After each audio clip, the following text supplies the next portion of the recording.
বাসা কি যাম কাজ কাছে আর তো বাইক করে দেওয়ার পর আর যাই মানে আমি এই থাকিলে ক্যাম্পাসে কিন্তু যে বড় বাইক আছে না 10 টাকা 20 টাকা চাই এবার ওগুলা দিয়ে ভাগছি নিজে অথবা কোনো সময় ফার্স্ট গ্রেডে থাকি বা 0 পয়েন্ট থাকি। বাবার কোলে অপার স্নেহ আর মায়ের আঁচলে মুখ লুকানো স্বর্গীয় সুখে যখন বিভোর থাকে শিশুদের জীবন, ঠিক তখনই দেখা যায় অনেক শিশুদের কপালেই জোটে না এই অপার সুখ। ভূমিষ্ঠ হওয়ার পর থেকেই ওরা অনাদর, অবহেলা আর বঞ্চনার শিকার হয়েছে ধাপে ধাপে। রাস্তার পাশে জেগে ওঠা আবর্জনার স্তূপ, বাস টার্মিনাল কিংবা নোংরা অপরিচ্ছন্ন স্থানটুকুই আশ্রয়স্থল হিসেবে বেছে নেয় ওরা। বেঁচে থাকার আহারটুকু কখনো রোজগার করতে না পারলে পেটের জ্বালায় ওরাই বেছে নেয় চুরি, ডাকাতি সহ নানা সামাজিক অপরাধমূলক কাজ। সমাজের এসব পথশিশুরা কারো কাছে টোকাই, আবার কারো কাছে পিচ্চি হিসেবেই পরিচিত। গভীর রাতে সরকারি ব্রজমোহন কলেজে দেখা মিলল তেমনই এক শিশুর। রাত তখন 2টা। কথা বলে জানা গেল হয়নি রাতের খাবার খাওয়া। শিশুটির নাম রফিক। রাতে ঘুমায় বিএম কলেজের মসজিদে, সকাল হলে কলেজের বেঞ্চেই ঘুমিয়ে পড়ে। বাবা মারা গিয়েছে, মা বিয়ে করেছে অন্য জায়গায়। পরিবারের কেউই রাখে না খোঁজ। লোকজনের কাছে হাত পেতে চায় খাবার।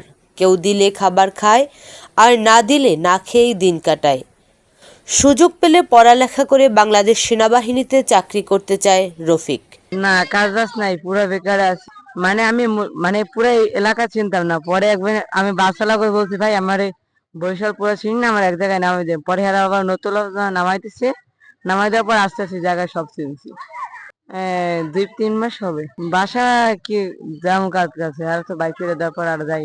আমার বাবা নাম আল্লাহ পারি আগে একটা মাছের ব্যবসা আছিল নিজের, ওই মূলতেই আমার গ্রামের নাম দরিদ্র চল্লকিপুর থানা। মানে আমি এই থাকিলে ক্যাম্পাসে কিন্তু যে বড় বাইক আছে না 10 টাকা 20 টাকা চাই এবার ওগুলা দিয়ে ভাগছি নিজে।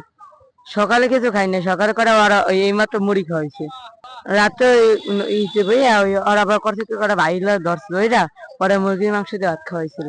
আমি 5 বছর স্কুলে তো পড়ালেখা করার ইচ্ছা আছে কিন্তু তো মানে এই জন্য করতে পারিনি, মানে ফ্যামিলির জন্য।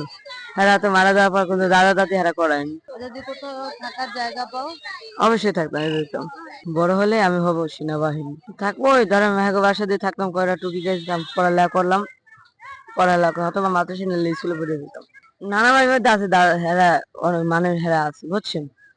আর দাদা দাদির মধ্যে আছেন খালারা আছে, চাচারা আছে, চাচারা 2 চাচারা থাকে বিদায় বুঝছেন।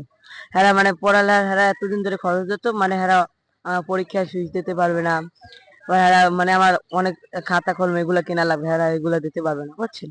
অনেকগুলো হোটেল আলাদা দ্বারা জিজ্ঞেসি, পরে আমি অনেকগুলো জিজ্ঞানোর পর মানে আমার বাবা মার আইডি কার্ড ওটা আমার কাছে নাই। মানে তুমি হোটেলে কাজ করার জন্য গেছিলা, তারপরে হয় নাই কেন কাজ? মানে ওই আমার ফ্যামিলির যে একটা আইডি কার্ড আছে না, ওইটা চাই, ওইটা আমার কাছে নাই।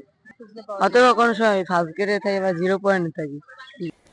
শিক্ষা বঞ্চিত সমাজ সভ্যতার তিমিরে নিমজ্জিত এসব শিশুদের সামাজিকভাবে পুনর্বাসনের ব্যবস্থা করে ওদের মেধা ও শ্রমের সুষ্ঠু বিকাশ ঘটিয়ে দেশের সম্পদে পরিণত করা সম্ভব।